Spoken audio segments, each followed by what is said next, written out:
Live. Hello, everybody, and welcome to Forever Rugby on Forever Sports. First of all, before we want to start anything, I just want to give a shout out to a couple people who were on the stream that ended about 10 minutes ago. We started our football coverage today with our first live new show, basically very similar to this, but also football orientated. And I think it was a week back, we were actually on a live stream. People were asking us, what are the plans for the channel? What are we looking to do? How are we going to expand and stuff like that? Now, alongside trying to give you guys some of the best rugby coverage on YouTube, and I think we are ticking a lot of boxes there. We also want to start looking at other sports, and we have started football because football being one of the biggest global sports in the world. Finding a niche and finding a step in that is going to be incredibly important to us existing as a channel and this being sustainable for the future. So thank you to those people who did join us. We are live for some rugby news, and the question is, as the title of the video says, should Springbok fans be panicking? Should we be getting our pitchforks? Should we be marching to SA Rugby head offices down in Cape Town? And should we be losing our minds and throwing tantrums? And quite an interesting reaction to the video I put out yesterday about Evan Lewis being left out of the squad. We went through the squad yesterday, and I'm gonna go through a couple of we're gonna basically go through the squad from yesterday. I'm gonna talk a little bit about it. And there's quite a lot of things that there is to talk about. And yeah, I think we are at a very interesting time for as Springbok fans. And I think that on the back of the weekend, we've obviously had quite a lot of reaction. We've had a squad announcement, which a lot of people aren't happy with. And for me, I kind of feel like we did about a year ago on the back of those Wallabies games, where we were very concerned about the Springboks. We were even probably the first All Blacks game. And I actually said the two Wallabies games, because the first All Blacks game, when we came really close to beating them, we didn't, but it was a very tight game. And I'm pretty sure we actually we had a video that was titled "Sack Springbok Coach" with a question mark, because everyone was having a meltdown about the Springboks and the coaches and the coaching staff and where we were and our game plan, etc., etc. And we kind of developed this culture where, we basically I don't think we've ever really been happy. I think until we won the World Cup, we very much been quite quick to criticize the game plan, a lot of the players, a lot of the decisions, and then we won the World Cup and we had to take a step back and go, okay, they actually got it right. They had a plan, they got it right, and we took a step back and we said, cool. And we then beat the British and Irish Lions, and we were like, one of the best block teams of all time from a results point of view. We then lost to Australia twice and to New Zealand, and we were then stressing, we were panicking, and then we beat New Zealand, and we were like, oh, okay, cool, maybe we don't have to panic. And then we went to an end-of-year tour, and we beat Wales, we beat Scotland, we played a much nicer brand of rugby. We did see us running the ball a lot more. We ran into a couple of very good tries against Scotland, and we were like, cool, things are looking good, things are good and good. We lost to England, meltdown. And this year's been a bit like that. It was, bad performance against Wales, but we won, so it's fine, but we should be doing better against Wales. We then made a lot of changes, and everybody was like, I can't quite like to look at this team, but then we lost. We had a meltdown, and then we beat Wales pretty convincingly in the third test, and we were like, we lost the number 1 ranking, so, it's not really good enough. It's we need to do more, etc., etc., etc. We then dominated New Zealand, and everybody was like, hey, we're back, boys. And we were like, yeah, it's not a good New Zealand side, but being New Zealand's amazing. Look at the performance, look at the defense that we've had. And then we lost to New Zealand, and now we're sort of back at panic station. So it's quite an emotional roller coaster being a Springbok supporter. And I vowed about a year ago to not be reactionary, to very much try and not be reactionary. And I think you have to, as someone who covers the game, as someone who has got a following, thanks to you guys, someone who's got a little bit of weight behind what I say, because people do watch the channel, and there are people who do get a lot of information from this channel, and for that we are really grateful. But at the end of the day, this is a fan channel. I am a fan. as well as a trained journalist. Fun fact: I actually am a trained journalist. A lot of people have insinuated I'm not. Um, why it makes a difference, I'm not entirely sure, but I am.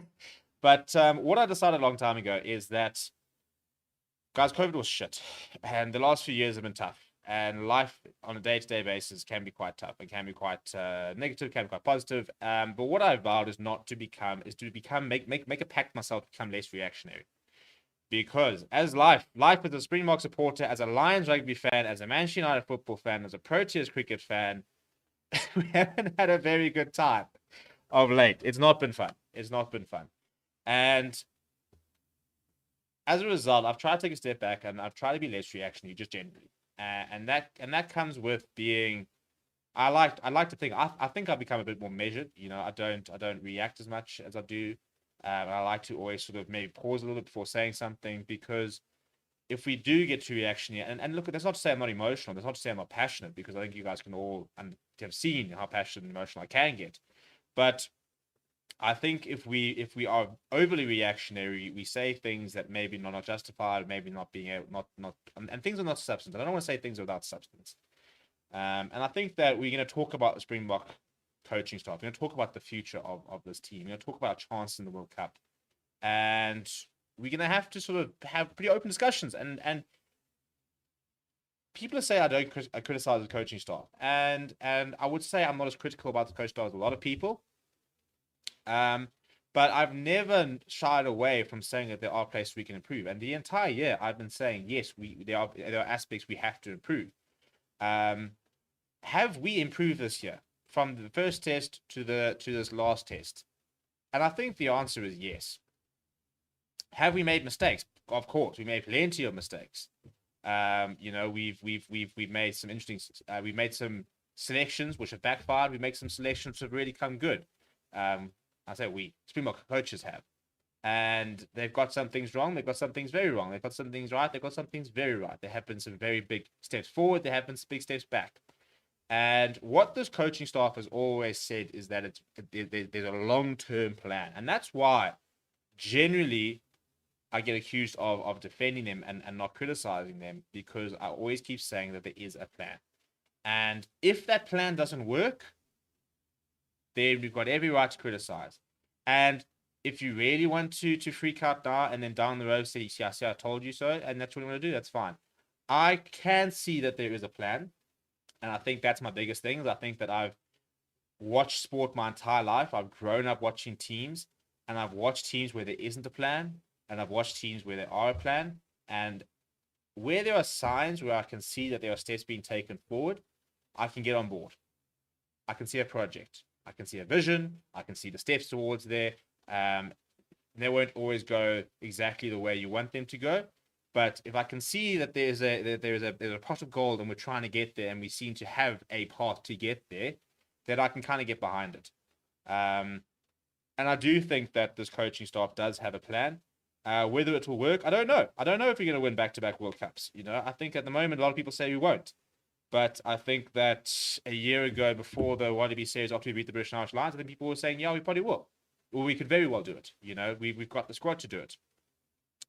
And it's amazing how 2 weeks ago against New Zealand, after we beat them, everybody sat there going, look at the Springbok depth. We then lost them, and everybody's saying, you see, the Springbok depth is not that good. And I think it's harsh, because I think that they're referring to 2 or 3 players. And again, I think a lot of it's quite reactionary. And yesterday, when I spoke about the squad, I spoke about the fact that if you've been following the team, if you've been following the press conferences, and we do, so if you've been following the channel, you wouldn't have been surprised by the squad yesterday. In terms of the entire squad, in terms of 99% of the squad. Because, if we're being brutally honest about the squad yesterday, I'm going to bring it up, and let me see if I can find the squad. I've got the graphic here somewhere. Where was it? Where did I save it? Rugby Championship, Week 3, Springbok squad. Last day, there it is. There it is. So this was the squad that was announced yesterday. And what I was saying in my video yesterday, as I said, there weren't that many surprises. Let's be honest. Everybody, and rightly so, I think, are very upset about the absence of Evan Roos. who's not in the squad. And I think 100% he does fine. I said I would have Evan Roos. I said I would have him in the squad. Because I said we don't need 4 scrum halves. And we don't need 4 scrum halves. But apart from that, I don't think there were that many surprises. I don't think there were any surprises, really. I mean, in terms of, apart from Evan Roos, and let me know in the comments, what other big names were left out? That we can't, that you feel that the coaches can't justify leaving out. I'm going to go through some of the comments. I haven't got through any of the comments yet. Sean was saying, I feel the same way. I'm just a bit disappointed with the Boks choke when being labeled favourites. We need to own the tag going forward if we want to claim that we are the #1 team in the world. Let's be honest, this game also could have been very different if 1 or 2 calls were given correctly. Damon Vincent yellow card in the first 5 minutes of harsh call. How many warnings coaching did Mr. LP give the AWS during the more time? Albert Lincoln saying, no, not at all. In fact, we shouldn't show the world how good we are before the World Cup. Just win enough to keep the crowd and sorry happy and then surprise everyone at the World Cup. That's fine as long as it doesn't work. Hector says, I don't think there's any call for concern. It was a fantastic game of rugby, best I've watched in a while. The Boks lost, but just a few very fixable areas are needed to be fixed. And I think that's not a bad point in terms of a couple of areas which are very fixable. And I think you're pretty bang on with that. What's been interesting has been watching the international reaction, because a lot of people have been saying that was very much probably the game of the year. In fact, some people are saying it's one of the all-time great games of rugby. And it probably is, for an All Blacks team to go 15-0 up, and then a Springbok team to crawl their way back to 23-21, and then an All Blacks team to come back, hit them hard. It probably will go down as one of the best games we've seen in the past 10 years. Unfortunately, we were on the losing end, and as a result, we're completely freaking out. But what's been amazing is how many of the international audience, and we've got a very big international contingent on this channel, have basically been saying to Bok fans, I don't know why you guys are panicking. Like, don't panic. You guys have got an amazing team. You guys lost in an amazing test, but you guys have got an amazing team, and you guys shouldn't be panicking. But as South Africans, or Springbok supporters rather, we do hold this team at a higher level, and we do hold them at a much, as I said, probably a higher level than other people will, which is fine because we're passionate and stuff like that. But it is interesting always seeing sort of the different reactions, and a lot of the All Blacks fans, I think, we've got those contingents on both sides who love to be in other people's faces when you lose, and there is a lot of arrogance, and it's from both sides, because really there were a lot of arrogant New Zealand supporters who were out before the first test and then got very nasty after the first test and then got very nasty after the second test. They're the same bunch of Springbok fans, so there's always going to be that very extreme, very confrontational type of fan. But I appreciate quite a lot of New Zealand fans saying, from an All Blacks fan, just want to say thank you because first of all, an epic test. They say that this is always the team that they want to play. It's the team they love beating, not in terms of how we're better than you, but it's the team that they find the hardest to beat, which historically I think is statistically, I'm not sure what actually backs it up, but they always say that it's the biggest test for them. Not All Blacks fans say that they wait every year to play the Springboks. Like that's their big game that they want to watch. And they were very chuffed to see that was 2 really good games that came out of it. So as I said, it was interesting seeing that reaction compared to the South African reaction. Albie says, not time to panic, but I'm worried about the inconsistencies. VL Nadu says, I'm only panicking with the arrogance of the coach to make selections that he's doing, dropping Evan Roos for Dwayne. Mo says, the only thing I'd be nervous about would be Joseph Dweba entering the game. People bashing on Dweba so much, forgetting that Marks also had several fair allowance intercepted. We're going to talk about Joseph Dweba. We're going to talk about Malcolm Marks a lot. Well, not a lot, but just a little bit now. Honey says, I just don't like how inconsistent and South Africa is, but if we lose one game against Australia, then we need more than just panic. Vic says, people overreacting over Roos being left out, Vermeulen being left in. They forget that we are in desperate need of fetchers, and sadly, Roos is not a fetcher yet. Feed Me says, my personal opinion, there are too many scrum halves going on the Australian tour. Bush should have got preference over Alton. No, because we need a scrum half, a fly half. Why is currently not part of the Australia box squad to a red card? Yeah, so if we go through the squad, Curtly Lawrence is not eligible. He will only be eligible to play once again in the last test against Argentina in South Africa. So if he couldn't have been named in the squad. Alton Yankees is the second and is the only other fly half in the squad. Damien Williams is not seen as a fly half, and nor should he. I will it's a hill I'm willing to die on. Damien Williams should not cover 10. He should not be named as 10, and he should not be on the bench as the 10 replacement. If he has to slot into 10 because of injuries during the match, I've got no issue with him. But I think that putting Damien Williams at 10 is the worst thing we could do to him. I do. It's a hill I'm willing to die on. I think that him at 12 is a phenomenal prospect, and I've really enjoyed him at 15. And I think that the fact that he can step into that first receiver role, which he was doing a lot at 12, is fantastic. But I wouldn't put him at 10. I wouldn't say to him, right, you are the be all end all cog of the back line. You're going to be bringing in your kicking game. You're going to have to be tactical kicking. It's going to have to be very good. You're going to have to operate that. You're going to have to sort of marshal the entire sort of setup. You're going to have to kick for poles. I wouldn't do that. I think that plays to the parts of David Williams' game which aren't as good as the others.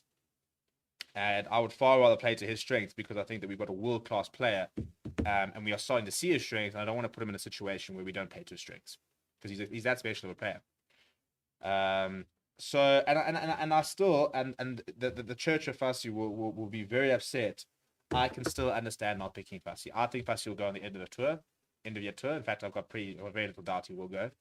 But I think that he's got some core aspects of his game, and a lot of it's defensively, a lot of it is his work rate off the ball that he needs to work on. And he'll have been sent back with the Sharks with a little tick box, and they'll say, right, sort this out, and you'll go and play 50, 60, 70 matches for the box. And wouldn't you rather, and even as an Upleder Fassi fan, wouldn't you rather him at 24 years old sort out those small aspects and then come in and be an integral part of the team for the next 10 years or 8 years or whatever? Damien Willemse, for example, has taken about 3-4 years to get where he is now. And, you know, this last domestic season was the making of Damien Willemse. It really was. A year ago, people were saying we should drop him because you remember he had just played he played fullback against Argentina about a year ago. In fact, it was a year ago this coming weekend because it was my birthday weekend. I remember, and I wasn't doing the watch along. Kanye was doing the watch along because I was drinking, and he had a mare at fullback, and people were saying that Damien Willemse needs to be dropped. And he went back to the Stormers, and he played inside centre for a lot of it, and fullback, and he had the best season of his career. And he's now brought that form into the Bok jersey, where he is probably one of the 3 first names written down in the squad at the moment in the team. If you start your 1 to 15, you are writing Lukhanyo at 13, and you probably write Dave Willemse at 15. That's currently probably what you're doing. Maybe even at 12. You know, there's not even an argument that he should be playing 12, but he is one of the first names on the team sheet all of a sudden.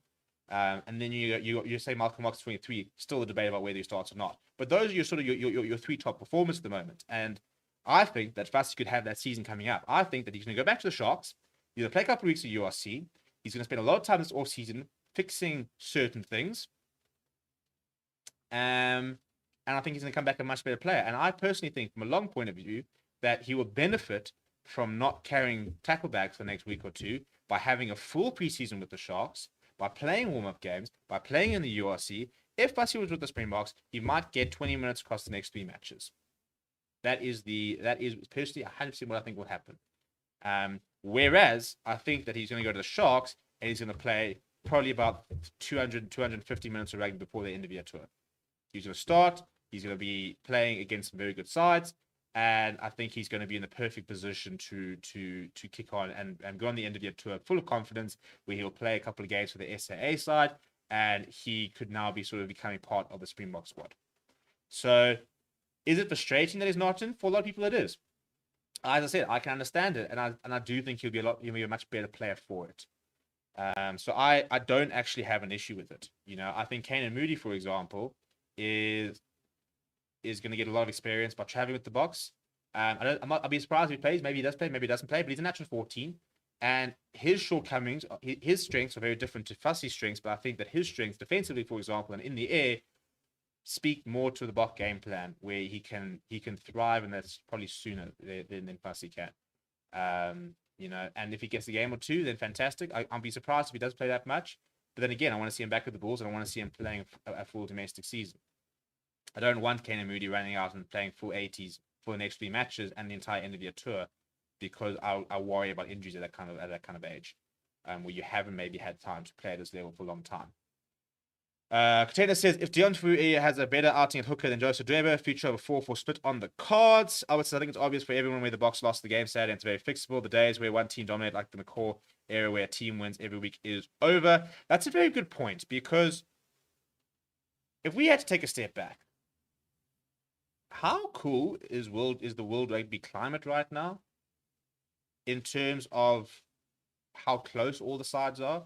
You're looking at a French team that's beaten the All Blacks, an Ireland team that's beaten the All Blacks but lost to France, an All Black side that lost to South Africa and then beat South Africa, a South African side that's beaten the Wallaby, that lost to the Wallabies. That Wallaby side has beaten New Zealand, but New Zealand's also beaten that Wallaby side. That Wallaby side was thumped by Argentina. Argentina beat Scotland. It's 2-1 in the series. England beat this Wallaby side.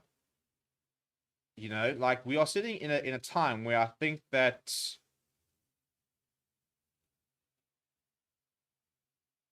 that teams have never been as close and as tight as they currently are, which for me makes it for some phenomenal viewing. I think we're going to go into the World Cup with 4 or 5 genuine contenders. I think France are the favourites. I think Ireland are, if they're playing at the same time, are going to be very much in the mix.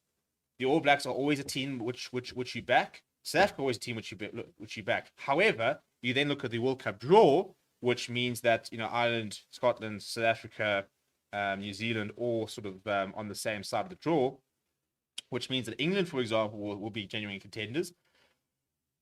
And funny enough, I think Wales could sneak their way quite far by virtue of the draw. So I think we're going to enter a World Cup with probably the most open, environment ever, and that for me excites me as a rugby fan. So it's I think it's quite a cool situation at the moment. Ricardo says Australia's going to smash us. They know how we play and how to beat us. Chesney Colby should be ready. We'll be ready for the end of the year tour, hopefully. Is this only for Australia or for Argentina as well? I think it's for Argentina as well. I don't think we're not going to come back in between them. I don't know, because we do have 2 weeks, so we might come back and then go to Argentina. I'd be surprised. I think it is. Yeah. So this is officially for the Australian leg, by the way. Sorry, it does say for the Australian leg, so things can change. Oh, hang on. Yeah. So and I think from the sounds of it, other players that weren't playing now will probably play against Argentina. Because Ninaba said, we've been working with a large group of players for the last few months, and we believe this will pay off in the long run as we look to expand our depth for the Rugby World Cup.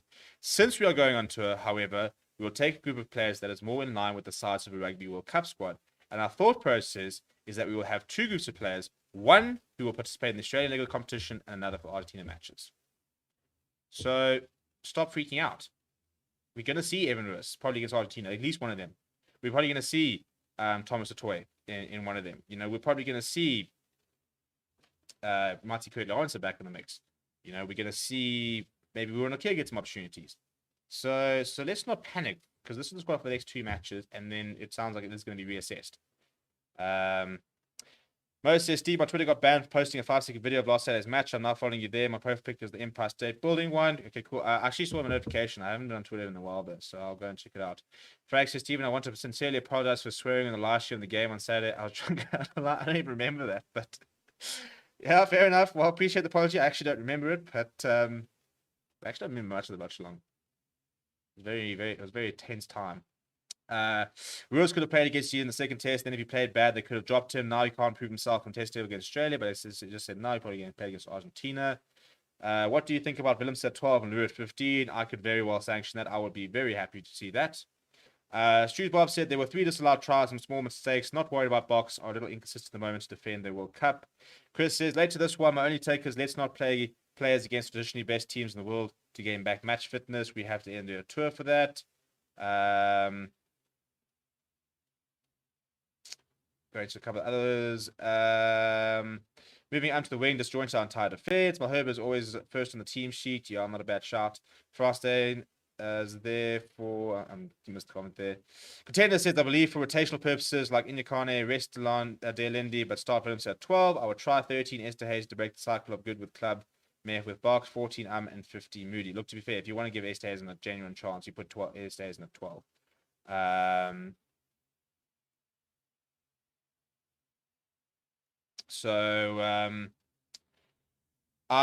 Yeah, I think that again, rotationally, I would quite like to see Willemse at 12. I wouldn't mind if he isn't at 12. I don't think I'd freak out because Delendi has been so good there, but I wouldn't mind trying that. I wouldn't mind seeing, again, everyone's having a meltdown about Creel. I think he deserves a chance. What's the point? If he plays bad, he plays badly, and you're like, cool. Now he's given a couple of chances. He has really paid us back. You can move him away from the extended squad, but he's played one match against Wales and then 9 minutes against the All Blacks. It's not really a lot of opportunity, is it? And I think that people are being very harsh on him, and I think people are being very harsh on Joseph Weber, to be honest. I really think that we've seen a lot of nastiness from South African fans. Joseph Weber has played one test for South Africa before this weekend. He played one test, by the way. He was never supposed to play against the All Blacks. There was never, ever the chance, or there was never, ever the idea that he would play against the All Blacks. That was never on the cards. He played for the SAA side last year, again, because Bongi Manambi wasn't actually available. It was Malcolm Mark. One of them had COVID. So they played in the SAA game. And then he played against Argentina. And I thought he actually played pretty well against Argentina. So he's had one match for the Springboks. This last weekend was his second cap. It was a second cap against a New Zealand side which first of all pitched up and were under all sorts of pressure. So to now decide after maybe 80 minutes of international rugby he's probably got on his belt, like literally probably just that, to now decide that he is not international quality. So he played a half last year against Argentina. So he has played less than 80 minutes of international rugby in his career. Just put that out. He has played a total of 75 minutes of Springbok rugby, 75 minutes of international rugby, and we have now decided that he's not good enough to ever play international rugby. Can we be brutally honest and say that's not fair? Because, let's be perfectly honest. Evan Lewis plays 2 average games for the Boks. We will not turn around and say he's not cut out to play international rugby. We won't, and we shouldn't. So, did Joseph Weber, cover himself in glory over the weekend? No, he didn't. And as I said, you can hold your head up, fan. I said he didn't play well. But to the idea of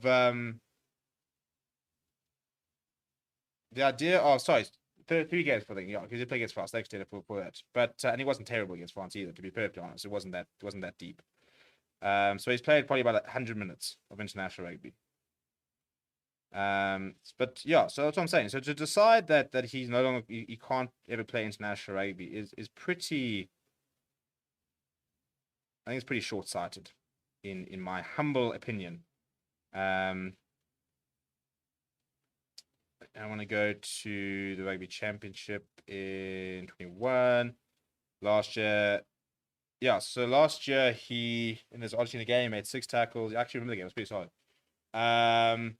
So he's not in a good stage in his career. He's fallen out of favor, but he's just made a massive step in his career by coming to the Stormers. And Stormers fans, how excited were you when you saw that signing? Let's be honest. Let's be perfectly honest. Before the Welsh series, Joseph Weber signs for Stormers. I was losing my shit because I was like, how have the Lions not gone after him? And Stormers fans were celebrating, and you should celebrate because you have signed a hell of a player. But he has got everything he needs to be an international player. Does he need to fix his line of work? 100%. But I also feel that it's also something that comes with playing more games, especially with box stuff like that. You sort of understand that. So is he devoid of a bit of game time? Probably. But this coaching staff does back a group of players. And whether you like it or not, that's how they operate. I think Joseph Weber's going to get better and better. I think that we probably go Malcolm Mark starting the game. And that a lot of that probably will be to shift the focus away from Joseph Weber and let him do it. And maybe, we start seeing, right, Malcolm Mark is better playing 60 minutes. But you do lose that 20 minutes of Malcolm Mark at the end, which is a very big thing. So it's always such a big toss-up. But we are very, very, and a lot of people putting in the comments, and I like that you are. Malcolm Marks did not take to international rugby like a duck to water and was just brilliant. He was actually dropped during the World Cup to the bench. Remember that when Malcolm Marks started playing on the bench, when this whole Malcolm Marks in the bomb squad thing started, It wasn't because we decided he would be so good. It was because he wasn't hitting his lineouts during that World Cup year. And we were losing lineouts and we were losing key opportunities in the first half. And Bongi Manambi was coming off the bench and outplaying him. Malcolm Marx got dropped to the bench. Not tactically, he got dropped to the bench during 2019 because Bongi Manambi was performing better than him. He was more reliable at set piece and he was outplaying him. Malcolm Marx took the key up the arse. He sorted out his line-out work. He is now the best hooker in the world. And that's not even like debatable, you know.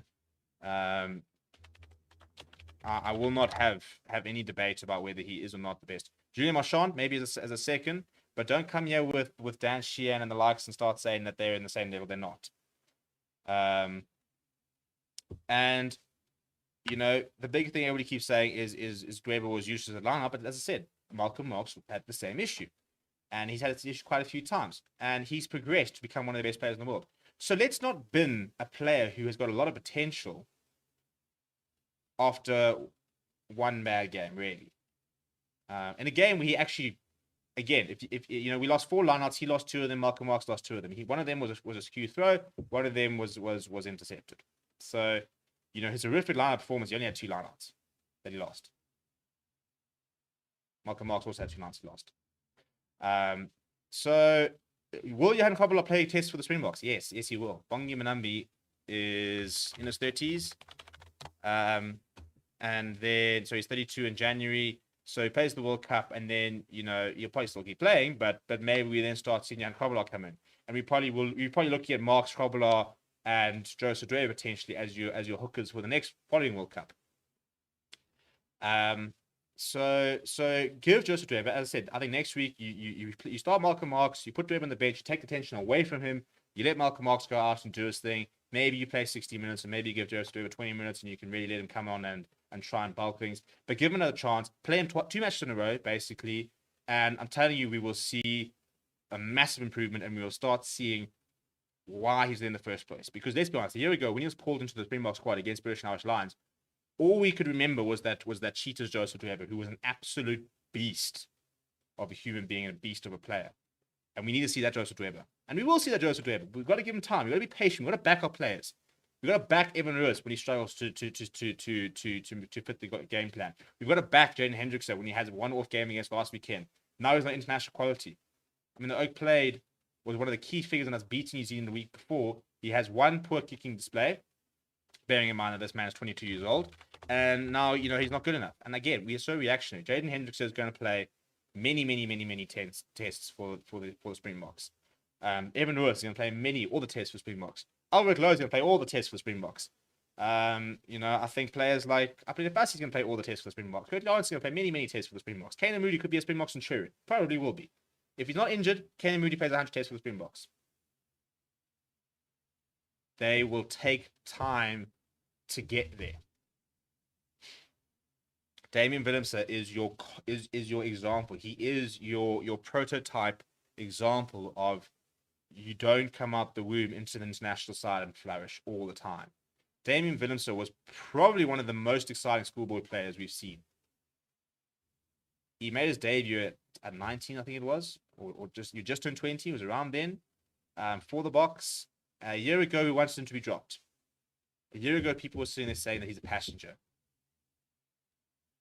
A year later, he is now moving into a world-class category. Not even like solid, as in like happy. He's now been one of our best performers in the backline. So back our players. You've got to back our players. Because if we're not going to back our players, who's going to back our players? So when New Zealand pundits come out and say transformation is the reason we lost, as South Africans, stop jumping on that bandwagon with them. I cannot believe I have to listen to a transformation debate about this Boks side. A Boks side which, by the way, had 8 players of color this weekend out of 23. So, you know, when everybody's sitting there saying, oh, well, you have to hit your targets, you know, the targets used to be like 50%. Now, were we 50% this weekend? No. So don't come out with us. I mean, it's the same thing last year when one of the, I think it was a British pundit came out and called Oxenchair, Trevor Nyakane, and Mongi Manambi the transformation front row. You know, and as South Africans, we have to reject that narrative because this Springbok side has torn down the barriers of transformation. They really have. Do not try and go through any of that squad and try and tell me that players are being picked there on the color of their skin. Oxenchair has one ordinary half, and now he deserves to be dropped. The Sharks scrum, and Thomas Satoy can feel hard done by because he had a phenomenal season. The Sharks scrum, he was part of that, but so was Oxenchair, and Mongi Manambi was one of the strongest, if not the best in the URC. The Sharks front row. Oxenchair was leading and was destroying tight heads across the entire tournament. He's a quality player. I think somebody was even saying, what does Trevor Nyakane bring? Trevor Nyakane was probably our best prop last year. And he actually decimated New Zealand in the first test, by the way. I mean, the man played 38 minutes, retired Angus Taravao, and then went over and said, cheers, boys. So don't you dare go through this squad and start telling me that that transformation is still playing a role. You look at Oxenchair, Trevor Nyakane, Joseph Dweba, again, you know, Simon Murat, people are like, oh, he's there for transformation. Who do you want? Number 4 lock. You need a number 4 lock. You need a front jumper. You need an Evan Etzebeth alternative. Who are you picking? Ruan Nokia, what number does he wear in the back? 5. Marvin Ori, what number does he wear in the back? 5. So Simon Murat is the other number 4 lock in the squad. People are like, oh, get Jason Jenkins. Jason Jenkins has not exactly been, I mean, he's barely been playing. Yes, when he starts playing well, then we can start talking about Jason Jenkins. But, you know, you can't start naming players who chances are you probably watched next to nothing. I mean, Jason Jenkins played 10 matches the entire season, by the way, starting just 20%. He played 267 minutes, and I'm hearing people talk about Jason Jenkins. Come on. Come on. You know, you look at the rest of the squad, and, you know, there's one player of color in the loose forwards, and it's Sia Khaleesi, our player of the year last year. You know, you're looking at Jaden Henderson and Herschel Yankees. Do I think that we don't need 4 scrum halves? No. Would I then drop Herschel Yankees? Yes. But if you're dropping Herschel Yankees for another scrum half, you'd be bringing Grant Williams. So you can't use the transformation argument there. You know, so as South Africans, we've got to reject any talk about there being transformation within the as a side. And if you think there are, then you haven't been paying attention. You really haven't been paying attention. I mean, I think somebody commented on one of the videos and said, imagine what we would achieve if we didn't have to conform to transformation targets. And that really did get me thinking, because I did have to imagine what we would have achieved if we weren't on transformation targets in the last 2 or 3 years. And I sat there thinking, well, if there weren't transformation targets, then we could have won a World Cup, maybe.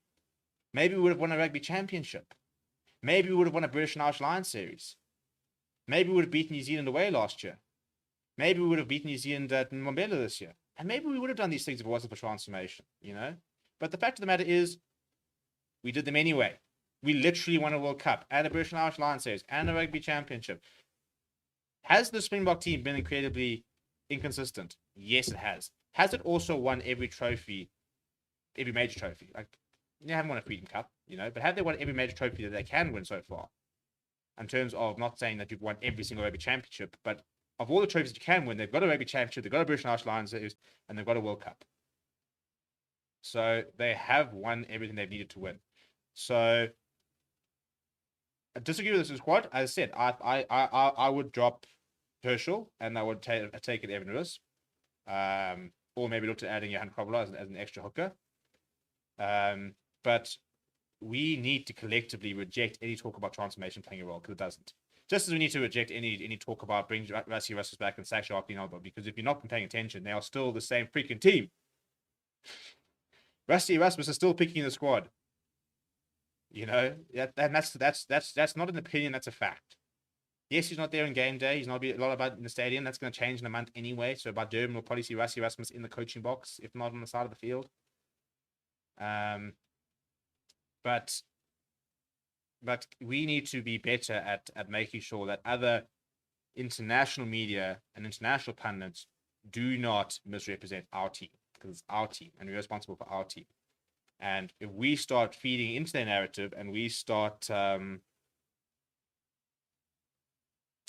and we start being complicit in them feeding this narrative, then we're doing ourselves injustice. Which is sad because this team has achieved a lot of things, and this team is our team, and this team is a team that represents you. You know, this team might not always win matches for, you know, every match, but if there's one side which is actually in touch with the people, if there's one side who genuinely play for you and genuinely understand what it means to be Springboks, it is this side. And if we can't get behind them, and if we're not going to sit there and support them and back them and as I said, and defend them against foreign narratives and incorrect narratives, then we are really poor supporters, and we need to be better than that. We've got to be the gold standard, yeah, people. We've got to be the gold standard of South Africans, because Eskom's letting us down, and Ministry of Sport's letting us down because we have to have dignitaries in front of before games. So let's fly the flag high. Let's be better. And I'm going to use that as our sort of wrapping up thing, because I think we are coming to the end of the show. I'm going to a couple of the comments, and I think Sean Barnes got bang on when he says Rome wasn't built in a day. Obviously, says everyone in the box squad deserves to be there, 100%. Do you think we would rest Malherbe and start Inikane at 3 with Ox and Marks as starters? We could. I don't think France needs a rest. Mackie maybe does for URC. I'd like to see a lot of these players, a lot of the URC players, maybe not play against Argentina and get some time off. Duna says the problem with box fans, they like a like for like player, just like they love to compare Hendrickson to Faf, two different players. I think it's a very nice point, actually. I hope to see 9 Hendrickson with 21 Reinach. I think the reason for so many 9s is because of the Bok game plan, where the way they want to play is keeps the 9 in the most difficult position to replace. Most of the transformation argument is bunk. Look at arguably the best player in the world. Why don't we have more wingers? First time we have no depth in that aspect. Look, I think to be fair,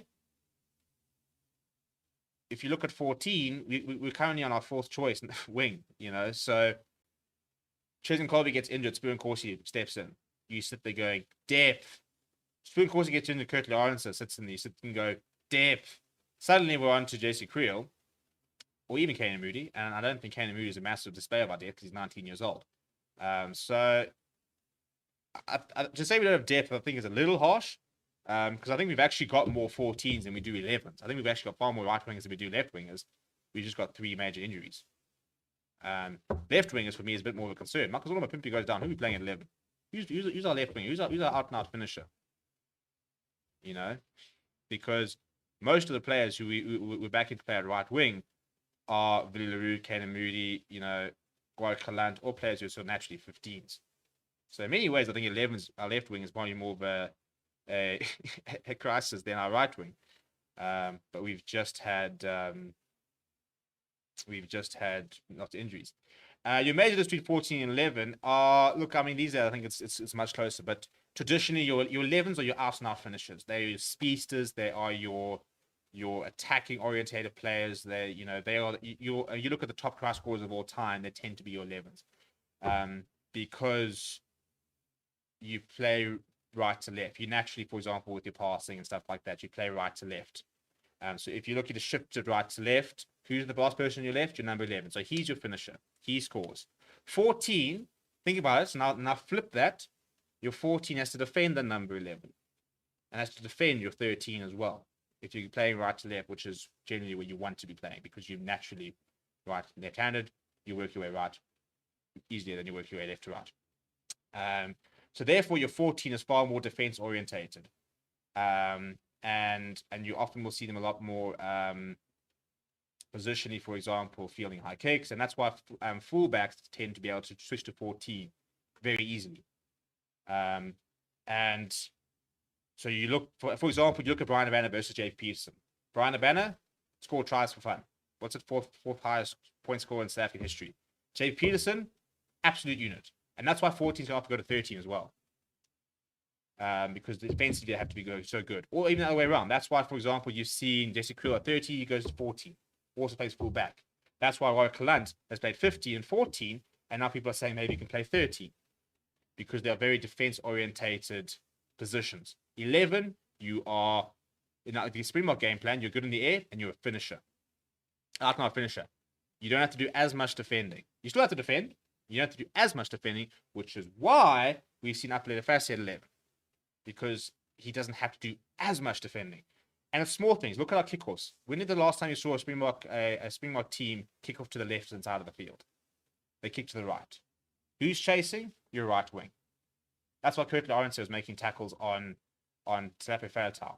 And you go towards the right.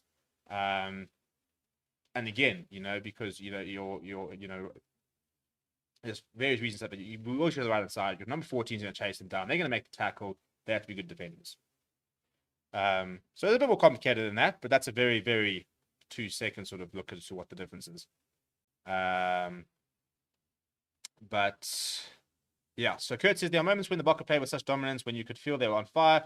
Why not play with that type of consistency most times? Is this what they are building to? I think that is the biggest thing, isn't it? We're just trying to find the consistency. We know we can play well enough. We know we can dominate teams, but we've got to try and find a way of doing that consistently all the time, which is what we're working on right now.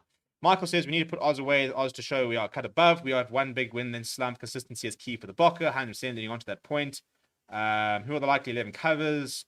Curtly, what's it? Happily Fast is an 11 cover. After that, a lot of talk about Leon Zas, for example, who I think is not a bad shout. Look, there's talks about the likes of bringing Raymond Rule and then Lace bringing back because of the season they've had in Europe, which wouldn't be ahead against either. Dale says Emil, Ox, Etzebeth, and David looking a little burnt out in recent games. Yeah, look, I think Etzebeth probably needs a break. Ox did have a game off, but David Lindy could probably use a bit of time off as well. Max says, as an All Black fan, can I just say I love the way Lekanya plays. And Pimpy is also amazing. I know we are enemies in the field, but I respect the house, South African rugby. That is how we're going to end, because that's a nice way to end.